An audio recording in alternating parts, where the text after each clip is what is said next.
ایک باحجاب خاتون میٹرو میں سوار ہوئی۔ دروازے سے گزرتے ہوئے اس کی چادر ایک جگہ اٹک گئی، جس سے خاتون لڑکھڑائی۔ ایک خاتون جس نے نامناسب اور تنگ لباس پہنا ہوا تھا چیخ کر بولی، یہ کیا کر رہی ہو اور کیسا لباس پہنا ہوا ہے اس گرمی میں؟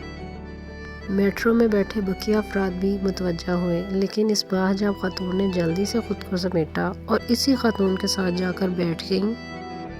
جب میٹرو چل پڑی تو اس باحجاب خاتون نے اس خاتون کو کان میں کہا کہ یہ چادر میں نے تمہاری خاطر پہن رکھی ہے۔ یہ سن کر اس خاتون نے کہا، میری خاطر؟ میں نے تمہیں کب کہا ہے کہ میری خاطر تم چادر پہنو اور اس گرمی میں پسینے سے خرابو ہو؟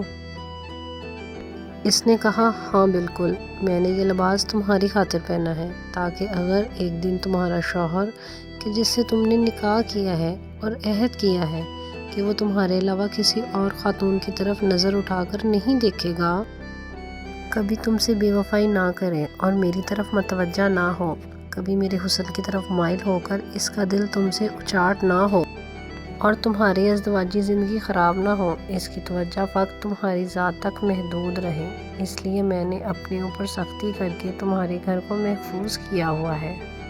میں گرمی کی شدت میں بھی اپنے جسم کی نمائش نہیں کرتی تاکہ کوئی مرد اپنے گھر کی خواتین سے خیانت نہ کرے۔ اور یہ مت بھولو کہ میں بھی تمہاری طرح عورت ہوں، میرا بھی ایک شوہر ہے جس سے میں خیانت نہیں کرنا چاہتی، کیونکہ میری نظر میں مجھ پر فقط میرے شوہر کا حق ہے اور میں اس حق میں خیانت نہیں کروں گی۔ اگر اس عہد میں وفا کرتی ہوں تو میرا شوہر بھی مجھ سے کبھی خیانت نہیں کرے گا اور کسی خاتون کی جانب نظریں اٹھا کر نہیں دیکھے گا۔ لیکن تم جیسی عورتوں نے کہ جن کے گھروں کی حفاظت ہم اپنے حجاب سے کرتی ہیں، اپنے جسموں کی نمائش کر کے مردوں کو اپنی طرف متوجہ کرتی ہیں اور اپنے حسن کی طرف لبھاتی ہیں، مردوں کی ایک ایک نظر کی بھیک مانگتی ہیں، اب تم بتاؤ اعتراض مجھ پر کرنا چاہیے یا مجھے تم پر؟ یہ سن کر وہ خاتون شرمندہ ہوئی اور اس نے کہا کہ کبھی میں نے اس معاملے کو اس زاویے سے نہیں دیکھا تھا۔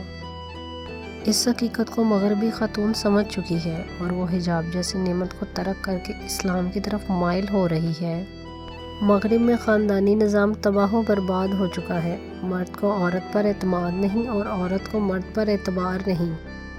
آخر میں یہ کہنا بھی ضروری ہوگا کہ دین اسلام نے فقط عورت کو ہی حجاب کا پابند نہیں کیا بلکہ مرد کو بھی حکم دیا ہے کہ وہ اپنی نظریں جھکا کر رہیں۔ آج کل یہ ہمارے لیے بہت بڑا المیہ ہے جس پہ سنجیدگی کے ساتھ غور و فکر اور عمل کی اشد ضرورت ہے۔ ہمارے ساتھ جڑے رہیں اور چینل کو لائک، سبسکرائب کرنا نہ بھولیں۔ فی امان اللہ۔